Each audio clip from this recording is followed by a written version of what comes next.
Hola chicos, el video que a continuación es para ofrecerles un ejemplo de balanceo redox en medio ácido para la materia química del CBC, la cátedra Bruno Di Riccio. Vamos a empezar repasando lo que eran las reacciones redox. El método de balanceo que vamos a ver es un método que aplica únicamente a este tipo de reacción.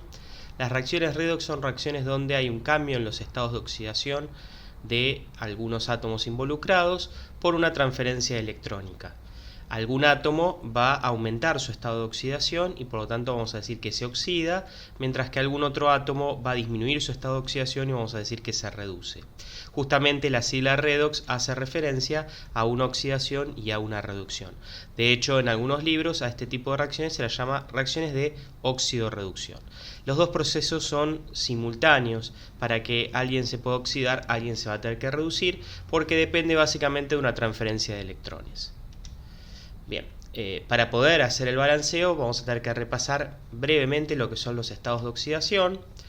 Son cargas eléctricas hipotéticas, subrayo sobre todo esta última palabra, que tendría un átomo si todos sus enlaces fueran iónicos. Es decir, en compuestos que sean iónicos o covalentes o de lo que sea, uno debe imaginar qué pasaría si todos los enlaces fueran iónicos, qué carga le quedaría a cada átomo, y esa carga teórica, hipotética, sería básicamente su estado de oxidación. Para eso, ¿sí? Tengan en cuenta que el estado de oxidación puede tener diferentes valores, más 1, más 2, menos 4, más 7. Va a depender mucho de qué contexto químico se encuentre un átomo en particular. Y tengan en cuenta, lo subrayo nuevamente, el hecho de que es algo hipotético, ¿sí? Aplica también a compuestos que sean covalentes. Uno se imagina si fueran iónicos qué pasaría y de ahí obtiene lo que sería el estado de oxidación. Por ejemplo, les propongo un ejemplo que es el caso de los átomos de hidrógeno y del oxígeno en la molécula de agua. Que todos supongo que ya tienen claro a esta altura del curso que la molécula de agua es covalente, tiene enlaces covalentes simples entre el oxígeno y el hidrógeno que comparte electrones. ¿Sí? Ahora, lo que vamos a hacer nosotros es hacer de cuenta que el agua es una estructura iónica. Por supuesto que no lo es, pero hagamos de cuenta de que fuera iónica y pensemos entonces quién se llevaría los electrones en esos hipotéticos enlaces iónicos. Uno puede predecir que, dado que el oxígeno tiene una electronegatividad mayor que la del hidrógeno, que si la molécula de agua tuviera enlaces iónicos, el oxígeno sería el que se llevaría los electrones que inicialmente están compartidos. Es decir, si el agua fuera iónica, uno esperaría que tuviera una estructura de este estilo, donde el oxígeno roba 2 electrones, uno a cada hidrógeno, y terminaría entonces con una carga menos 2. Los hidrógenos, al perder su electrón, quedarían con una carga más 1 a cada uno de ellos. Esto, insisto, es un análisis completamente hipotético y no es lo real. Lo real es que la molécula de agua es covalente. Pero si fuera iónico, uno puede predecir que el oxígeno tendría carga menos 2 y los hidrógenos tendrían carga más 1. Esos valores, esas cargas hipotéticas, son los estados de oxidación del oxígeno y hidrógeno en esa sustancia. Hacer este análisis de imaginarse todo iónico no es práctico, por eso para determinar los estados de oxidación, ustedes vieron seguramente alguna serie de reglas que permite asignar rápidamente los estados de oxidación a los átomos involucrados. Por ejemplo, acá puse una imagen con unas reglas que saqué de internet. Ustedes tienen que usar las que vienen en la guía, no tienen que usar este cuadro de ahora de pantalla, pero básicamente deben estudiar algún set de reglas para poder asignar rápidamente los valores de estados de oxidación. También tengan en cuenta y recuerden que hay algunas reglas muy importantes que van a usar mucho más, que es por ejemplo el tema de que la suma de los estados de oxidación va a coincidir con la carga de la especie que uno esté analizando. Esa regla uno la usa prácticamente siempre para poder asignar algún valor. Después también están las que te hablan de el valor del oxígeno y del valor de hidrógeno dependiendo a qué esté unido. También esta regla que puse en pantalla, el tema de que si las uniones son entre átomos iguales, el estado de oxidación termina siendo 0, ¿sí? Caso del oxígeno 2, del hidrógeno 2 o del cloro 2. Y una que también muchas veces uno termina utilizando, el tema de que si vos tenés una especie iónica monoatómica, o sea formada por un solo átomo, el estado de oxidación de ese átomo va a coincidir con la carga de esa especie iónica. Esa, de hecho, en el ejemplo que vamos a hacer, la vamos a tener que usar. Hay muchas otras reglas, insisto, ustedes tienen que conocerlas y repasarlas para poder aplicarlas en el momento de balancear. Bien, vamos a arrancar entonces con el ejemplo que vamos a utilizar a lo largo de este video, que es la reacción entre cobre y ácido nítrico. Una reacción muy común, es una reacción redox, hay una óxido-reducción, y por supuesto, dado que uno de los reactivos es ácido nítrico, comprenderán que esta reacción ocurre en medio ácido.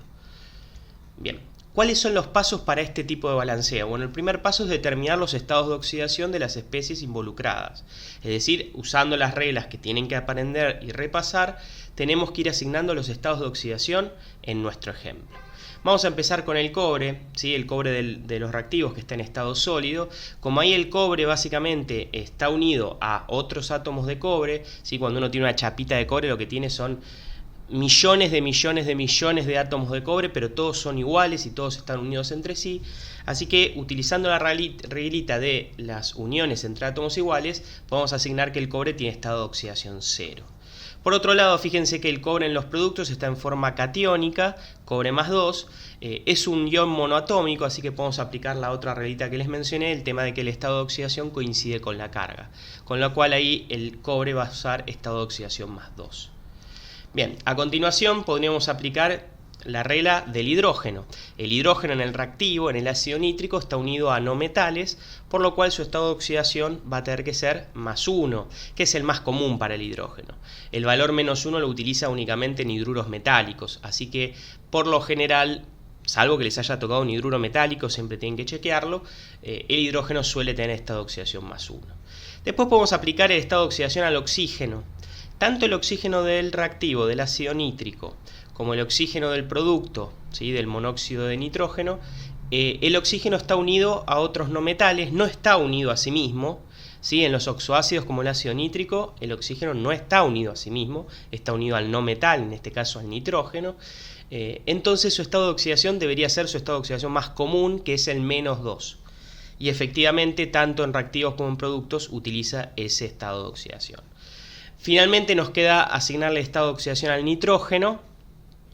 Para el estado de oxidación del nitrógeno en el ácido nítrico, uno puede utilizar la regla de que la suma de los estados de oxidación coincida con la carga de la especie. Como el ácido nítrico no es una especie iónica, no tiene carga, la suma de todos los estados de oxidación debe dar 0. Considerando que tenemos 3 oxígenos, eso nos da menos 6. Con el hidrógeno nos queda menos 5. Para que esto dé 0, el nitrógeno entonces tiene que estar usando más 5. En el caso del producto es un poco más sencillo, pues solamente hay 2 átomos. Nuevamente, el monóxido de nitrógeno es una sustancia neutra, no tiene carga, así que la suma debería dar 0. Si el oxígeno está usando estado de oxidación menos 2, eso implica que el nitrógeno está usando el valor más 2. Ahí nos quedaron todos los estados de oxidación asignados. Este paso, ¿sí? Lo van a hacer rápidamente si recuerdan las reglas que les dije que tienen que repasar. Si no las recuerdan, es como que se lentifica mucho el proceso. Tenemos identificados entonces los estados de oxidación. Veamos cuál es el segundo paso en este método de balanceo. El primero era determinar esos valores. El segundo paso es identificar quién se reduce, es decir, quién disminuye su estado de oxidación, y quién se oxida, es decir, quién aumenta su estado de oxidación. Y una vez que uno identifica, puede separar las hemirreacciones, o sea, cada mitad por separado, la de reducción de la de oxidación. Entonces, miramos los valores en los reactivos y en los productos y encontramos que el que aumenta de estado de oxidación es el cobre, que pasaba de valer 0 en el reactivo a más 2 en el producto. Es decir, el cobre se oxida. Cuando separemos la hemirreacción de oxidación, vamos a poner únicamente a la especie cobre. Por otro lado, si miramos a ver quién disminuye, debería quedar claro que el que disminuye es el nitrógeno, que pasa de más 5 a más 2. Por lo tanto, se redujo. ¿Sí? Tenemos identificados entonces a las dos especies. Lo que vamos a hacer, como dice el segundo paso, es separar las hemirreacciones. Tenemos nuestra reacción global. Vamos a separar por un lado la hemirreacción de oxidación, que es la protagonizada por el cobre, y por el otro la hemirreacción de reducción, que es la protagonizada por el nitrógeno. Ahora que tenemos las dos hemirreacciones separadas, ¿sí? chequeamos por las dudas que cada una sea la de oxidación y de reducción viendo los valores de los estados de oxidación. Ya los valores de los demás elementos la verdad es que no los necesitamos, así que podemos sacarlos para mayor claridad. Nos queda la oxidación del cobre y la reducción del nitrógeno. Bien, ¿cuál es el siguiente paso? El siguiente paso es balancear las semirreacciones. Dentro de este tercer paso tenemos que ir balanceando varias cosas. Primero vamos a balancear el elemento que cambia de estado de oxidación. Entonces, si vamos a nuestras semirreacciones, en el caso de la de oxidación vamos a balancear el cobre y en el caso de la de reducción vamos a balancear el nitrógeno. Como particularidad en esta ecuación, la verdad es que ahí no tenemos que hacer nada, porque fíjense que en la de oxidación hay un solo cobre en los reactivos, un solo cobre en los productos. Ya está balanceado cuántos cobres hay. En la de reducción hay un solo nitrógeno en el ácido nítrico, un solo nitrógeno en el monóxido de nitrógeno. Ahí ya está balanceado el nitrógeno. Así que en este ejemplo en particular no es necesario agregar nada, pues tenemos un átomo de cada lado, tanto en la de oxidación como en la de reducción. Les pongo un breve ejemplo donde habría que hacer algo. Por ejemplo, una reacción muy común es la oxidación del cloruro a cloro. Fíjense que la sustancia cloro es cloro 2, por lo tanto vos tenés ahí dos átomos de cloro en productos y uno solo de cloro en los reactivos. Entonces lo que habría que hacer en ese caso, por ejemplo, es agregar un coeficiente estequiométrico 2 en el cloruro.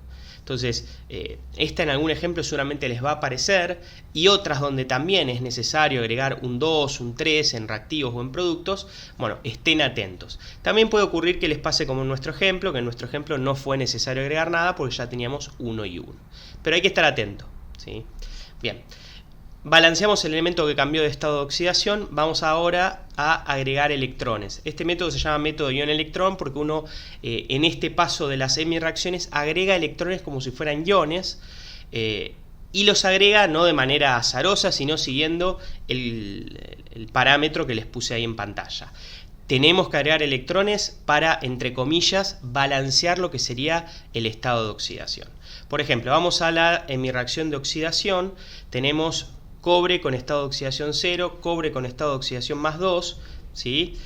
Para igualar esa diferencia entre esos estados de oxidación en reactivos y productos, vamos a tener que agregar electrones del lado de productos. Los electrones vamos a hacer de cuenta que vendrían a ser como una carga negativa. Entonces, si yo quiero balancear ese 0 con ese más 2, voy a necesitar agregar 2 electrones del lado de los productos.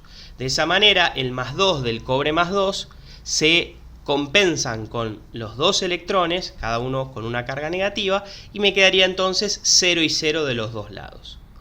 Bien, la reacción de oxidación queda entonces con su estado de oxidación balanceado con esos 2 electrones que agregamos. Vamos a la de reducción. En la de reducción tenemos más 5 del lado de los reactivos, más 2 del lado de los productos, ¿sí? Tengan en cuenta que los electrones de vuelta los vamos a considerar siempre como cargas negativas, así que vamos a tener que agregarlo en este caso del lado de los reactivos. Agregando 3 electrones, ese más 5, entre comillas, se balancea con el más 2 del lado de los productos. Y me queda entonces la reacción de reducción con 3 electrones del lado de los reactivos. Si hay que agregar 3 electrones, 2 electrones, 4 electrones, un solo electrón, eso dependerá de los estados de oxidación que haya en la reacción que estén balanceando. Y si los tienen que agregar del lado de productos o del lado de reactivos, dependerá nuevamente de cómo son los estados de oxidación. Como consejo, entre comillas, siempre recuerden que los electrones, como significan una carga negativa, los vamos a tener que agregar donde falten cargas negativas o donde sobren cargas positivas, ¿sí? Así que una vez que tienen detectado los estados de oxidación, fíjense de qué lado hay más positivo o de qué lado hay menos negativo. Ahí van a ir los electrones. Bien, ya balanceamos los estados de oxidación, entonces ahora tenemos que balancear las cargas. Para balancear las cargas vamos a utilizar la especie apropiada según el medio en el que ocurra la reacción. Acuérdense que las reacciones pueden ocurrir en medio ácido o en medio básico. Dependiendo en qué medio te encuentres, el equilibrio del agua va a hacer que predomine una especie u otra. En el caso de que ocurra en medio ácido va a predominar la especie de protones y vamos a utilizar esa especie de protones para balancear la carga. Vendría a ser, dicho así en cotidiano, hidrógeno más. Y si estás en medio alcalino, para balancear la carga, dado que en ese medio predominan los oxidrilos, tendrás que usar la especie OH-, oxidrilo, ¿sí? Entonces, nosotros estamos viendo un ejemplo que ocurre en medio ácido, así que vamos a tener que usar la especie protones. Bien, ¿qué pasa en la hemireacción de oxidación? En la hemireacción de oxidación ya la carga está balanceada. El reactivo tiene carga 0, el producto tiene carga más 2, pero con los 2 electrones que habíamos agregado termina dando también carga 0. Con lo cual en la hemireacción de oxidación no es necesario hacer nada. La carga total es la misma en reactivos que en productos. ¿Qué pasa en la hemireacción de reducción? Acá sí vamos a tener que balancear porque la carga total de los reactivos es menos 3 por los 3 electrones. El ácido nítrico tiene carga 0, pero los 3 electrones da una carga total menos 3. En los productos tenemos carga total 0 porque el producto no tiene carga, no es iónico. Entonces vamos a tener que agregar protones porque estamos en medio ácido. Fíjense que para poder balancear, ¿sí?, las cargas, dado que estamos carga total menos 3 de un lado y carga total 0 del otro, como el hidrógeno, en este caso, tener en cuenta que el protón tiene carga positiva, vamos a tener que agregar esos protones donde falten cargas positivas, ¿sí?, o donde sobren negativas, que viene a ser lo mismo. En este caso, ¿dónde ocurre eso? En los reactivos, ¿sí?, porque yo tenía 3 negativas mientras que del otro lado no tenía nada. Así que agregando 3 protones hacemos que la carga total en los reactivos de la hemireacción de reducción sea también 0. Bien, balanceamos los estados de oxidación, ¿sí?, balanceamos las cargas. ¿Qué falta ahora? Balancear lo que es la masa, balancear oxígenos e hidrógenos en las hemireacciones. Si no hubiera ningún oxígeno, ningún hidrógeno, no es necesario hacer nada. Si hay oxígenos e hidrógenos hay que chequear que estén balanceados y en el caso de que no lo estén, tendremos que agregar agua donde haga falta, ¿sí? En la hemireacción de oxidación no hay nada, no hay ni hidrógeno ni oxígeno, no hay nada que agregar, de hecho ya está balanceada esa hemireacción. En la de reducción ahí sí es necesario. Fíjense que en total tenemos 4 hidrógenos en los reactivos, 3 por los protones y 1 por el ácido nítrico, mientras que en el producto tenemos uno solo. Un solo oxígeno. En los reactivos tenemos 3 oxígenos por los 3 oxígenos que vienen del ácido nítrico. Entonces, en definitiva, hay que balancear hidrógeno y oxígeno.